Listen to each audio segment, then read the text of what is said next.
이 문정권과 대한민국, 문정권 아래에 있는 대한민국이 일본 언론에서도 또 미국 언론에서도 CNN에서도 여러 가지로 이렇게 비판을 받는 그런 보도가 연일 쏟아져 나오고 있는 가운데 중동에서조차도 이 대한민국이 이 권력 남용이 일상이 되어버린 이 문정권 아래의 대한민국이라고 그러한 제목을 가지고 강하게 비판하는 그런 보도가 나와서 눈길을 끌고 있습니다. 자, 어떤 내용인지 자세하게 알아보겠는데요. 자, 대한민국이 지금 어디로 가고 있는지 모르겠습니다. 전 세계적으로 아주 망신을 당하고 있습니다. 언제까지 이렇게 망신당하는 이런 정권 아래서 우리가 살아야 되는지 참 저도 외국에서 살고 있고 미국에서 살고 있지만 정말 창피하고요. 대한민국 이 정부가 빨리 좀 내려왔으면 좋겠습니다. 창피해서 살 수가 없습니다. 자, 어떤 내용인지 알아보겠습니다. 이 중동의 CNN으로 알려져 있는 알자지라에서 보도를 했는데 제목이 이렇습니다. Abuse of power has become the norm in Moon's South Korea. 문 정권 아래의 대한민국에서는 이 권력 남용이 일상이 되어버렸다. 뭐 맨날 같이 무슨 코로나니 뭐니 해가면서 국민들 고발이나 하고요. 무슨 정부에 대해서 반대되는 말만 하면 뭐 유튜버든 뭐 아스팔트에서 운동하시는 시민운동 하시는 분들이든 국회의원이든 누구든 막 나고 다 그냥 고발 고소해 이렇게 막 그냥 공포 정치를 하고 있지 않습니까? 권력 남용을 갖다 해도 어느 정도 해야죠. 대한민국 국민에게 주어져 있는 헌법이 보장하여 있는 이 집회의 자유, 결사의 자유, 언론 출판의 자유, 뭐 이런 모든 자유들까지도 짓밟아 가면서 자기들에게 불리하고 자기들에게 쓴소리하는 사람들은 다 그냥 핍박하고 있는 그런 권력 남용. 국회는 국회대로 어떻습니까? 너무 많은 의석을 반 이상 차지했다고 절차를 무시하고 뭐 여러 가지 자기들이 추구하는 법을 그냥 자기들 마음대로 통과시키는 이런 아주 그냥 우스꽝스러운 그런 대한민국이 되어버리지 않았습니까? 제가 지금 금방 말씀드렸던 것들 이 기사에서 조목조목 비판하고 있거든요. 자세한 내용을 한번 알아보도록 하겠습니다. 먼저 이렇게 말합니다. 4월 15일 날 이 총선에서 더불어민주당, 이 문재인 대통령이 속해져 있는 더불어민주당은 DP라고 표현했는데요. Democratic Party, DP라는 말이 나오면 더불어민주당을 얘기하는 것입니다. 176석을 가져갔다는 거예요. 물론 뭐 더불어민주당뿐만이 아니라 2중대, 3중대까지 합치면 180석이 넘는 의석을 차지해갔죠. 이 좌파에서요. 그랬는데 최근에 이렇게 속이 맨 마지막 두 번째 줄부터 보면은 이 DPR faced with alarming change in public sentiment라고 표현하고 있죠. 여론에 바뀌는 그러한 경고에 직면했다. 국민 여론이 바뀌고 있다는 것을 말해주고 있습니다. 자, 그러면서 이 8월 14일 날에 있었던 갤럽 여론조사에서는 대통령 지지도가 39%까지 떨어졌는데 이것은 조국 사태 이후에 최저치까지 떨어졌다라고 표현하고 있죠. 그만큼 민심이 많이 돌아섰고요. 그만큼 민심이 떨어지고 있다는 거예요. 이 정부의 등을 돌리고 있다는 것을 이 중동의 언론에서도 정확히 지적하고 있는 것입니다. 자, 그러면서 또 이렇게 말합니다. 이것은 어떤 것을 보여주냐면요. 이 두 가지 큰 문제를 지적하고 있는데요. 대한민국의 나만의 이 데모크라시, 민주주의의 본성이 파괴되고 있는 것과 민주주의의 본질적인 부분이 무너져 내리고 파괴되고 있는 것을 지적하고 있고요. 그 다음에 두 번째는 이 권력을 남용하는 것이 일상적인 것이 되어지고 있다는 것, 두 가지를 지적하고 있는 것입니다. 그런데 민주주의의 본성이 파괴된다. 뭐 법률이라든가 이런 거 통과된 거 보면 위헌적인 법률이 얼마나 많이 통과됩니까? 자기들이 과반수 이상의 의석을 차지하고 있다고 해서 그냥 막 통과시키잖아요.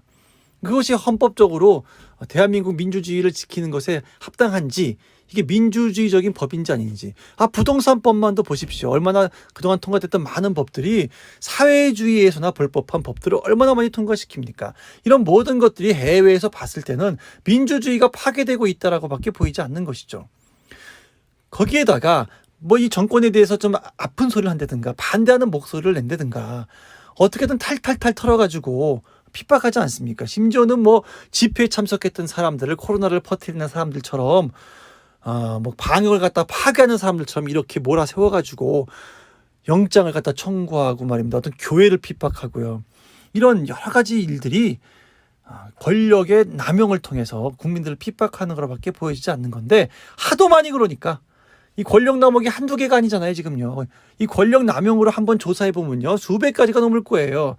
그러니까 이것이 일상이 되어버렸다는 거예요. 아주 비참한 내용입니다. 대한민국 사람으로서 참 비참하고요. 이런 소리를 들어야 되나 할 정도로 참 힘듭니다. 자, 그러면서 이 기사는 계속해서 또 말하고 있는데요.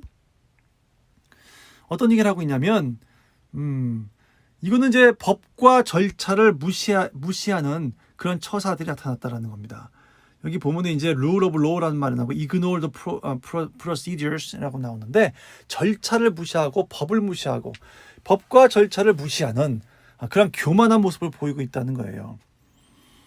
자, 그러면서 또 이런 말도 합니다. 대한민국의 민주주의 역사에 있어서 한 번도 없었던 일이 벌어졌다는 건데 뭐냐면 17개의 의회에 이제 위원회가 있잖아요. 17 Standing Committee가 있는데 거기에 위원장을 전부 다 17개를 모두가 다 DP가 가져가는 즉 민주당이 차지해버리는 그런 의회 독재의 모습까지 보여주고 있다는 거죠. 자기네가 의석수가 더 많고 한다 하더라도 자기네가 받은 퍼센티지 전체 국민들한테 받은 퍼센티지는요 50%도 안 돼요. 절반도 안 돼요. 그런데 이 17개의 위원회를 다 가져간다? 자기네가 국회의원 수가 많다는 이유로? 이게 말이 되는 소리입니까?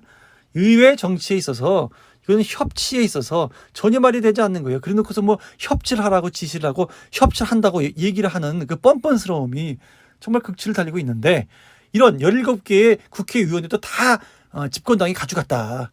이런 것까지 자세하게 설명하고 있지 않습니까? 그런가 하면요. 검찰에 대한 얘기가 나오는데 이 DP 가버먼트가 집권당이죠. 더불어민주당 집권당이 또한 아주 심각한 움직임을 보이고 있는데 이 SPO라고 그러죠. Supreme Prosecutor's Office라고 하는데 우리말로 하면 검찰청장, 대검찰청. 이 대검찰청도 자기네의 그 컨트롤 아래, 자기네 그 힘 아래 완전히 두려운 fully under its control을 완전히 자기네 컨트롤 안에 두어서 이 검찰들이 뭐 하는 데예요? 자기들의 비리를 수사하는 데 아닙니까?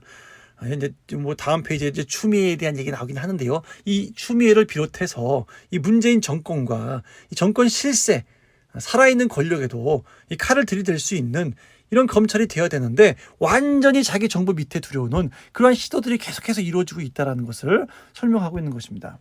왜 이런 얘기를 할까요? 이것은 굉장히 심각한 민주주의의 훼손에 있어 굉장히 심각한 것이기 때문에 독재로 가는 것처럼 보여지는 증거이기 때문에 그런 거죠. 추미애에 대한 얘기를 해요. 이제 법무부 장관 추미애가 어떻게 했다는 거예요. 자기들 조사하고 자기들의 정말로 검찰 개혁이라는 미명하에 이 윤석열 총장의 힘을 다 빼놨다는 거죠. 윤석열에게 친한 윤석열 총장과 측근이라고 알려진 사람들은 다 안지로 보내고 자기들의 권력을 수사했고 조국을 수사했었고 이랬던 모든 이 검찰에서 근무하는 이 검사들을 다 한직으로 내려보냈던 거 아닙니까? 그러면서 어때요? 자기 라인, 이 문정권과 코드가 맞는 추미애 라인에 그런 검사들을 최고 중직에 다 갖다 앉힘으로써 더 이상 정권에 대한 수사를 할 수가 없는 도저히 수사를 계속해서 이어갈 수가 없는 지경까지 만든 게 추미애 아닙니까? 이런 나라가 어디 있습니까? 이거 이래놓고도 무슨 대한민국이 현재 민주주의 국가라고 말합니까? 민주주의 국가라고 말할 수가 없는 거예요. 왜냐하면 유일하게 수사할 수 있는 수사기관에 손발을 다 묶어놓고 자기들의 비리를 조사하고 있는데 자기들이 어떻게 보면 피의자 선상에 올라와 있는 당사자들 아닙니까? 그 자기들이 피의자인데 그 당사자들이 자기를 조사하는 사람에게 인사를 하고 조사하지 못하게 하는 그런 나라가 세상에 어디 있습니까? 자, 그 다음에 어떤 내용을 또 다루고 있을까요? 마찬가지죠. 그러면서 뭐 여기 울산 시장 선거 나오는데요. 30년 지기 이 문재인 대통령의 30년 친구 송철호를 갖다가 울산 시장으로 앉히기 위해서 온 청와대가 다 같이 동원되어서 선거 비리를 일으켜갖고 당선시켰던 뭐 그런 얘기를 하고 있지 않습니까? 이런 모든 아주 중요한 자리, 이런 것들을 조사했던 모든 중요한 자리에 있는 사람들은 다 잘라버리고 한직으로 보내버리고 다 갈아치우고 자기네가 자기네 편 말, 자기 말을 다 잘 듣는 자기 라인에 있는 사람들을 다 갖다 앉힌 것. 이것에 대해서 아주 자세하게 구체적으로 다 설명을 하고 있습니다. 이런 것들이 다 권력 남용이라는 거예요. 그러나 대부분의 검사들이나 심지어는 시니어 주니어 레벨에 있는 그러니까 검사 장급 되는 검사들까지도 이것은 윤석열 힘빼기다 라고 아주 비판을 하고 큰 반향을 일으키고 있다는 겁니다. 자, 그러면서 이제 32% 정도밖에 이 검찰 개혁은 찬성하지 않고 여론조사 결과가 무려 52%나 이것은 올바르지 않다. 이것은 검찰을 죽이기를 하는 것이다. Taming the prosecution 하고 있는 거라. 이렇게 말하는 것이 52%나 이 검찰 개혁을 반대하고 있는 거죠. 이렇게 하면 안 된다. 잘못하고 있다고 말하고 있는 사람이 훨씬 많음에도 불구하고 계속해서 이렇게 하고 있다는 겁니다. 자, 그러면서 또 뭘 말합니까? 이 문재인 대통령은 인권 변호사 아닙니까? 또 걷다가 여성 인권 변호사로 자처하는 사람 아니에요. 그랬던 이 문재인 변호사 또 DP 민주당 이런 사람들은 박원순 시장이 이런 어떤 sexual harassment라고 나오는데 성추행 의혹에 쌓여서 물론 이제 자기 스스로 목숨을 끊어서 조사가 되지 않았지만 이런 부분에 대해서 또 뭐 박원순뿐입니까? 오거돈도 마찬가지고요. 이 민주당의 지자체장들이 수없이 많은 지자체장들이 이 성추행 의혹에 휩싸이고 있는데 그런 거에 대해서는 침묵을 지키고 있다. 말을 하지 않는다라고 또 비판을 하고 있는 것이죠. 여기다가 제가 한 가지 더 붙이겠습니다. 지금 10월 3일 날 우리가 또 집회를 우파 단체들이 예고하고 있는데 나오는 기사들을 보면 참 어이가 없습니다. 무슨 그 집회하는 사람들을 가지고 집회 결사의 자유를 헌법에 보장되어 있는 자유, 국민의 주권을 행사하는 사람들을 가지고 한다는 소리가 이 정권이 잘못하고 있기 때문에 코로나에 감염될 위험을 무릅쓰고라도 나와서 외치고 있는 사람들, 진정한 민주주의를 지키려는 사람들 아니겠습니까? 이 나라를 진정으로 사랑하는 사람들 아니겠습니까? 이 정권을 갖다가 옹호하기를 넘어서 이렇게 국민들을 핍박하기까지 하는 여론에 그 보도를 찾아봤는데요.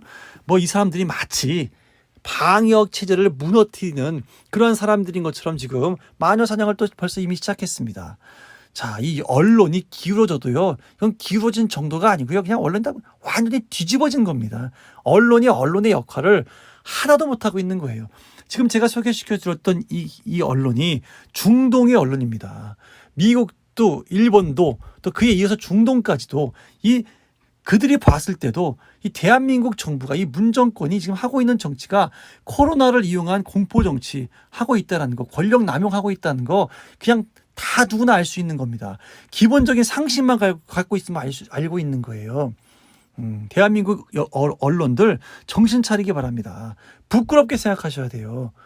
이게 지금 미국이나 일본 선진국에 있는 나라뿐만이 아니라 우리나라보다도 더 민주주의가 덜 발달된 중동의 언론이 봤을 때도 대한민국은 정상이 아닙니다. 제목이 뭡니까? 다시 한번 이 기사의 제목을 리마인드 시켜드리면서 오늘을 여기서 마치도록 하겠는데요. 제목이 이렇잖아요. 권력 남용이 이 문정권 하에 대한민국에서는 일상이 되어버렸다. 계속해서 권력을 남용해서 국민들을 핍박하고 국민들을 정말 억압하는 것이 계속해서 일어나고 있고 너무 자연스럽게 일어나고 있다 보니까 그것이 일상이 되어버린 대한민국을 이렇게 비판하고 꼬집고 있는 것입니다. 우리 국민들, 애국시민들 힘을 냅시다. 이 정권 그냥 둘 수가 없지 않습니까? 저도 지금 너무나 창피하고요. 이런 기사를 알려드리면서도 정말 알려드리는 그 마음이 너무 불편합니다. 대한민국을 참 자랑스럽게 생각하고 살아왔는데 내가 생각하고 내가 사랑하는 이 민족 대한민국 자랑스러운 이 우리나라가 이렇게 비판을 받아야만 되는가, 이렇게 망신을 당해야만 되는가 하는 것 때문에 너무나 화가 나고 속이 상합니다. 우리가 정말 더 정신 차려서요 이 정권 빨리 끌어내려야 될 것 같습니다. 오늘 영상 여기까지 하겠습니다. 대단히 감사합니다. 안녕히 계세요.